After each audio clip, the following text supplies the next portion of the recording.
Hey y'all, I'm Rylan. Welcome to my channel.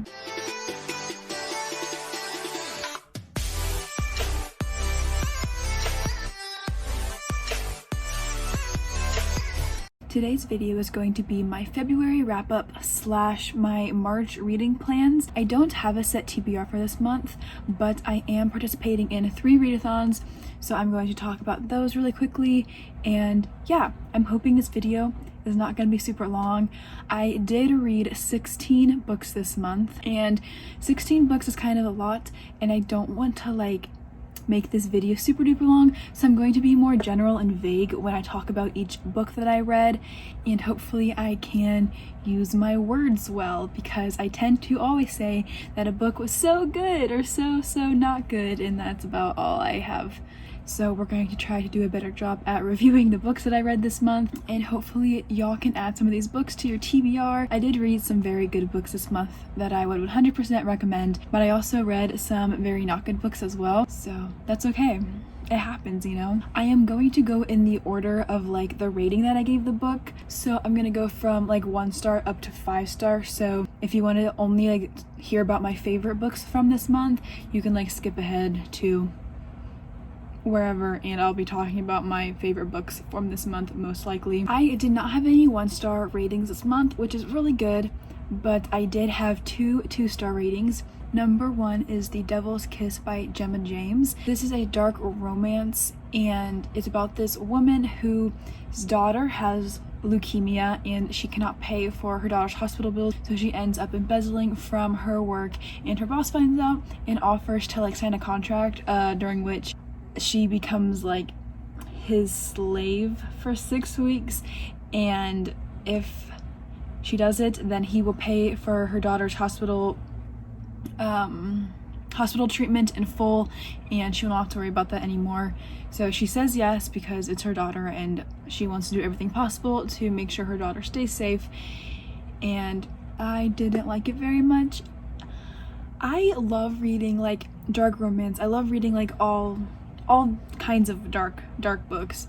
I didn't vibe with it, I guess, and I thought that all the characters were kind of annoying except for the little girl. They all acted like children when they were very much adults, and I just didn't like it. I did read the sequel, however, which I'll talk about in a little bit, and I did enjoy that one just a little bit more, but it's a whole series and I will not be finishing the series because I don't like them enough to keep going. So that is the first 2-star book that I read. The second 2-star book that I read is Little Fires Everywhere. I drew this out of the TBR basket that I made and did in my February TBR video, and I heard a lot of really good feedback on it. People seem to really like it, and I've heard the show is really good, so I was super excited to read this book, but it just fell short for me. I didn't like the fact that there were so many side stories going on, and there were so many shifts from past to present that I didn't always think were necessary, and there were just huge paragraphs after paragraphs after paragraphs,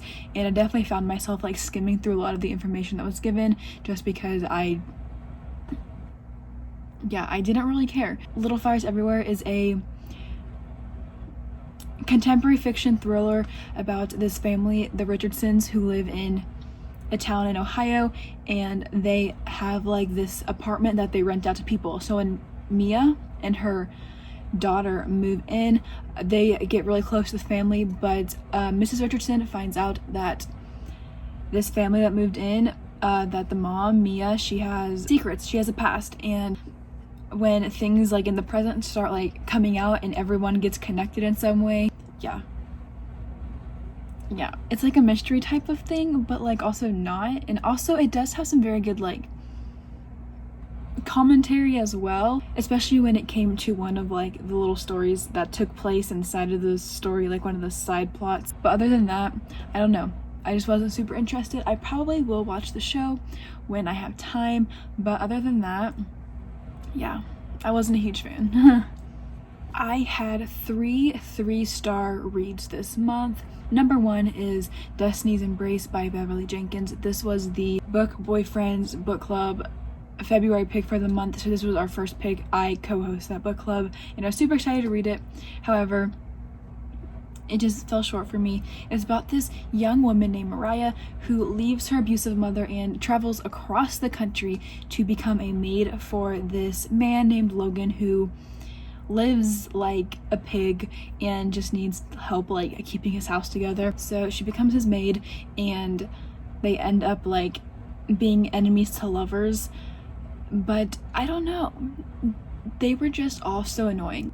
The characters acted like children once again, and like at one point Mariah's throwing rocks like at Logan like and hitting his face, and like he gets a huge gash on his forehead, and I'm just like, I didn't understand why. I will say I did like watching Mariah grow through her relationship with her mother and just learning how to be on her own and speak up for herself, so I did like that part. But overall, this book didn't really do it for me. I love a good historical romance, but this one was just not for me. But it does have really good ratings on Goodreads, so most people seem to really enjoy it. The next 3-star book that I had was Deviant King by Rena Kent.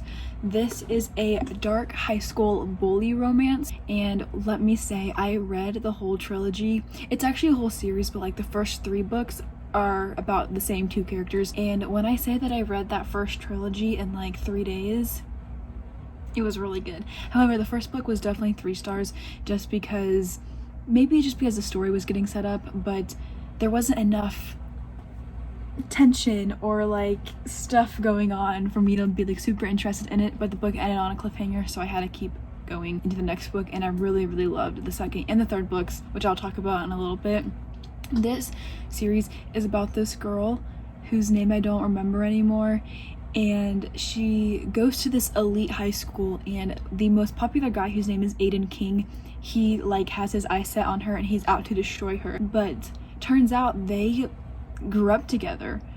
Fun fact, she doesn't remember her past, and as the story continues, they kind of find out that they're connected and that they knew each other a long time ago from some very bad situations that were going on. And wow, it was so good. I love Aiden. Like, if he wants to date me next, like, yes please. But although I gave the first book 3 stars, I still liked it, but the other books were definitely better, so I am glad I continued the series. But there just wasn't enough there for me in the first book, I don't think, but I'm glad I kept going with that book. The third book that I gave 3 stars this month is Credence by Penelope Douglas. I was so excited for this book, like legit, like I was loving it up until she chose the guy that I didn't like, and I was like that's is that a stupid reason to give a book 3 stars? I don't know. But once she made her decision about some stuff, I just got really bored and stopped caring because it just wasn't as fun anymore, I guess. This book is about Tiernan, who is 17 years old, almost 18. She turns 18 a few chapters into the book, and her parents committed suicide together, and so she goes to live with her step uncle and step cousins in a cabin in Colorado in like the middle of nowhere. And they all end up getting it on, and I mean, they do, but she ends up falling for someone in that family, and it's a romance story with some like taboo like parts in it, but Penelope Douglas just knows how to write in a way that is just so beautiful, and like I can't help but enjoy her books, like no matter what the topic is or like what's going on in the book. Like when I read Birthday Girl, I low-key thought that it might be weird for the age gap to be so big, but I ended up really loving it. I sobbed during that book, and I was hoping Credence would be the same way for me, but unfortunately the story just took a direction that I was not expecting nor wanting, so that ended up being a little bit of a downfall for me. So once she did end up making her decision, I kind of just stopped caring, so sorry. Just kidding, I have another 3-star book that I read, and that is Cinderella is Dead. I am getting more into fantasy. I've mentioned this in all my other videos, and I was really excited to read this book, and I really enjoyed it, but there was no world building at all whatsoever, and I really think it would have been so cool to see this world that the story takes place in, because it's essentially a retelling of Cinderella, but like as though Cinderella actually existed and she was the queen of this city, this country, and she died, and these kids grow up like learning her story and like memorizing it, and every year there's a ball where people get paired up and then they get married. And I think it would have been so cool to like see this world develop, and there was hardly any of that in this book. And I also felt like it was the pacing was a little bit choppy, and I felt that too much happened in like not enough time, I guess, if that makes sense. So this was still fun. I would recommend it. I did enjoy it. I loved the main character and the romance that we had going on in there. And I will say there was a plot twist that I was like, what? But yeah, other than that, this was just a pretty average read for me, but that doesn't mean I wouldn't still recommend it. And sorry, I keep forgetting. I thought I had like my whole list of books like on my Goodreads, but they were like not showing up in order. I also read Revenge of the Sluts, which was a NetGalley arc, and I gave it 3 stars. This book is about this incident that happens at a high school, and the journalism team tries to like solve the case. The main character, whose name is Eden, she personally takes charge of this, and she tries to find out who sent this email blast to the entire school involving nude pictures of their classmates, and she wants to get behind what happened and find out the truth. So I gave it 3 stars. It was just, I don't know, I loved the topics and like the themes discussed, but I was just so bored. Like nothing was really happening. It was just a lot of telling rather than showing, and yeah, I didn't love it. I had 8 4-star reads this month, and those were Pieces of Her by Karen Slaughter. This is my second Karen Slaughter book, and I loved it a lot. It's about this girl whose mom has like a very insane past where like she was involved in a bunch of stuff that like Andy, who's the main character, doesn't know about. And so when at the beginning of the book, when this guy comes into a diner and like shoots and kills a bunch of people, like she begins to learn who her mother really is because of what she did and like reaction to that situation. So it was really good. It kept me interested the whole time. The mass market is like 600 pages, and that really scared me, but overall it was a really good read that I would recommend. My next 2 4-star reads were Steel Princess and Twisted Kingdom, which were the sequels to Deviant King, which I've already mentioned that I really loved. I thought the story wrapped up really nicely, and the steam was chef's kiss, and yeah, it kept me interested. As soon as I finished the second book, I had to read the third one right away because the author was giving us cliffhangers and I needed to know what happened next. So those books were definitely addicting, and I would definitely recommend if you are looking to read some dark high school bully romances. I also rated The Devil's Claim 4 stars, which is the second book in the Devil's Kiss series, and I did like this book a lot more. The story continues right after the events of the first book, and both of the characters definitely matured a little bit, and I saw that, and I loved the inclusion of the main character's daughter. She was in this book a lot, and I just thought she was really cute. So I will not be continuing the series just because I don't really care like that much, but I will say that the second book was just fun, and I don't know, I liked it.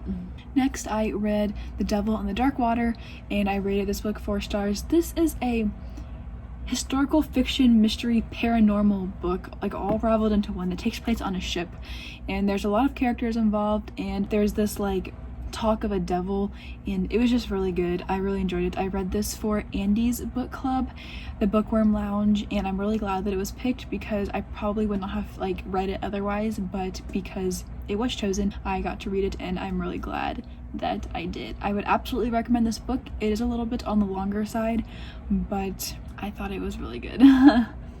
Next, I read Girl A. This is a debut novel. It's a suspense book about this family whose parents, or specifically father, like keeps them trapped in their house, like they are chained to their beds, and the story is told in dual timelines. So we have the past and the present, when our main character Lexi is grown up and looking back on her life because her mom just died in prison, and like she's trying to like come to terms with stuff again, and it was really good. It was really sad. It was really raw and real, and I read this for a buddy read on Instagram, and I will say the writing is a little bit not what I'm used to, so it took me a little bit to get into the story, but once I did, I really liked it, and I'm so glad that I read it this month because it was so good. Next, I read Tools of Engagement. This is a contemporary romance novel, which is the third book in the Hot and Hammered series. This book follows our two main characters, Wes and Bethany. Yes, I think that's correct. And there's an enemies to lovers trope there. She's a house designer and he's construction, and so they team up, but like they hate each other, but they team up to face off against Bethany's brother, and I hope her name's Bethany because that's gonna be really awkward if it's not. But anyway, they team up against her brother in like this house competition to see like who's the better designer. So it was really fun, really steamy. Overall, I really like this book. I do think that like the tension was like strung on just a little bit too long, to the point where I was getting so angry because like, I know you like each other, can you please just like finally like admit it, you know? So other than that, I really like this book, and I will probably pick up the first two books in this series soon because I really did enjoy this one. The final book that I rated 4 stars is Bringing Down the Duke. This is a historical romance that I read in one day because I listened to the audiobook for the reading vlog that I uploaded earlier this week, which I will tag above. This one was really cute. I will say that the communication skills of our main character to this book just kind of annoyed me. Like they were enemies then lovers, but like enemies and lovers then like mistress, and then I don't know. There was just like so much going on in the book. I don't usually listen to audiobooks, but I will say that I am really glad that I listened to this one on audiobook because it was just so fun and nice, I guess, to be able to like imagine the story in my head as I, was doing schoolwork or like, I don't know, like doing random stuff that didn't have to involve like me sitting and holding a book and like having my focus solely on that. So I did really enjoy that as an audiobook, and we'll definitely pick up the sequel soon because that was fun. So I'm apparently a very harsh rater because I only had one 5-star read this month, and that was He Started It. I won an arc of this in a giveaway last year. I cannot believe it took me so long to read it because like I was shook. Like honestly, like there were so many plot twists. Like I sat there, like I think I was doing reading sprints like on my channel, and I just like my mouth would just like drop. Like I was so just shocked by what was going on, and I loved it. This is about this family whose grandpa took them on a road trip when they were younger, and something about the road trip just like wasn't right, and something about the grandpa just wasn't right. And when he dies and tells them that he'll leave them all of his money if they go on the same road trip like as adults as they went on when they were kids, at the end of that trip they would get their money. I didn't know who to trust. Everybody was like kind of terrible, but at the same time you wanted to know more. Like you knew something wasn't right, but you were still like, I'm rooting for you, I guess. And wow, I loved it. I have no other words than that. I loved it. Would 100% recommend this book. If you don't read anything else that I just talked about, read this book if you're looking for a good thriller, because wow. And the cover is stunning, seriously stunning, and wow. I already pre-ordered Samantha Downing's other book that's coming out this year, For Your Own Good. It comes out July 20th, and I cannot wait. The cover is wonderful, and I'm definitely going to read it as soon as it comes out. Switching over to my March reading plans, I don't have a specific TBR just because I am doing readathons, and I tend to never stick to a TBR like for a readathon, so I don't have a set TBR for this month. I'm just going to read books based on the prompts, but like just pick them as I go. That way there's no like stress on me if I like don't read a certain book that I like plan to read for a prompt. I can like read whatever I choose to read at that time that still matches up with that prompt. So I am participating in the tropical readathon, which is happening on Twitter. I am on team mystery horror thriller, so I'm really excited for that. I will say that we do have a team book, and that is Obsession. The Obsession. I don't know what this book is about, but I bought it, or someone gifted it to me because I added it to my wish list because it was a team book and someone got it for me, so I was really excited to get this. The other team book is The Mongrels by Stephen Graham Jones, but we can only read like one team book to get points for them, so I might read it later on in the month, but it's not officially on my TBR because we don't have to read both team books to get points. Next, I am participating in the Breezy Hollow readathon. This is a Animal Crossing based readathon. I will link the Twitter account below. I haven't really planned out for this readathon like what I'm going to do yet. There's 2 routes you can take. There's one that's like the easy route and there's 5 prompts, and then there's one that's like the advanced prompt and it's 15 prompts. I'm just going to do the 5 prompts and overlap it as much as possible with the tropical readathon that I'm doing, and we'll see how that goes. And then finally, I am hosting my own readathon in the last week of March called the Mini Spooktober readathon. Last October I hosted a month-long spooky readathon and it was so much fun, and I had a lot of people participating with me, so I'm super excited to do this mini version of it while spooky season is not currently upon us. And yeah, there's 5 prompts for it. I have not quite planned out what I'm going to read, but whatever I do read is going to overlap with my other readathons that will still be going on during that week. I'm going to try to make that easy on me, that way I don't have to read like 30 books, but yeah, we'll see how that goes. That is my February wrap-up / March reading plans. My goal is to read like 15 books in March. We'll see if that happens. I probably will. I read 16 books in February. As long as school doesn't like pick up any more than it already has, I should be good on that. But yeah, feel free to comment down below if you have read any of these books that I mentioned, or if you are participating in any readathons. Feel free to let me know as well, because I love looking up readathons and just like, I don't know, participating in all of them, even though I never actually succeed in a readathon. But it's always fun to try, and I love making new friends when I do readathons, so comment down below if you're doing any of those. So that is all for this video. Thank you so much for watching. I really appreciate it, and I will see you all next week when I upload a new video. Hopefully, fingers crossed. But yes, so thank you so much for watching.